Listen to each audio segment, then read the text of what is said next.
நாகை மாவட்டத்தின் பல்வேறு இடங்களில் ஞாயிற்றுக்கிழமை காரணமாக அரசு நேரடி கொள்முதல் நிலையங்கள் திறக்கப்படாத நிலையில் கருங்கண்ணை பகுதியில் செயல்பட்டு வரக்கூடிய கொள்முதல் நிலையத்தில் சுமை தூக்கும் தொழிலாளர்கள் பணிக்கு வராத காரணத்தால் விவசாயிகள் நெல் மூட்டைகளோடு காத்திருக்கின்றனர். கூடுதல் விவரங்களை உடைய செய்தியாளர் லெனின் வழங்க நாம் கேட்கலாம். லெனின், விவரங்கள்.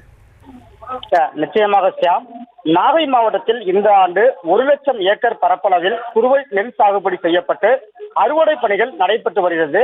விவசாயிகளிடமிருந்து நெல்லை கொள்முதல் செய்ய மாவட்டம் முழுவதும் 121 அரசு நேரடி நெல் கொள்முதல் நிலையங்கள் திறக்கப்பட்டு நெல் கொள்முதல் செய்யப்பட்டு வருகிறது.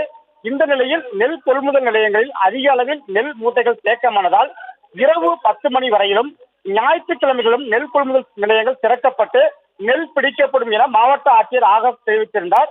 ஆனால் பல இடங்களில் இன்று செயல்படாமல் உள்ள நிலையில் கீழையூர் ஒன்றியத்திற்குட்பட்ட கருங்கண்ணையில் செயல்பட்டு வரும் அரசு நேரடி நெல் கொள்முதல் நிலையத்தில் பணி செய்யும் சுமை தூக்கும் தொழிலாளர்கள் யாரும் இன்று பணிக்கு வராததால் நெல் கொள்முதல் பணிகள் பெரிதும் பாதிக்கப்பட்டுள்ளது. இதனால் சுமார் 2,500க்கும் அதிகமான கொள்முதல் செய்யப்படாத நெல் மூட்டைகள் மலை போல் தேக்கமடைந்துள்ளது. இதனால் விவசாயிகள் தங்களின் நெல் மூட்டைகளை நிலையத்தில் அடுக்கி வைத்து 1 வாரம் முதல் 10 நாட்கள் வரை காத்திருக்க வேண்டிய நிலை ஏற்பட்டுள்ளது.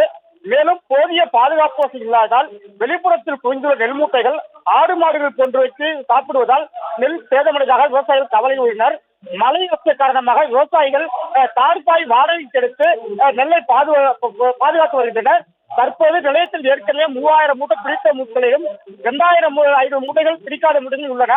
அது மட்டுமல்லாமல் ஞாயிற்றுக்கிழமையில் கொள்முதல் தடையில்லாமல் நடைபெற வேண்டும் என மாவட்ட நிர்வாகம் அறிவித்திருந்த போதிலும் இந்த சுமை தூக்கும் தொழிலாளர்கள் பணிக்கு வரதால் முழுமையாக மூடப்பட்டுள்ளது.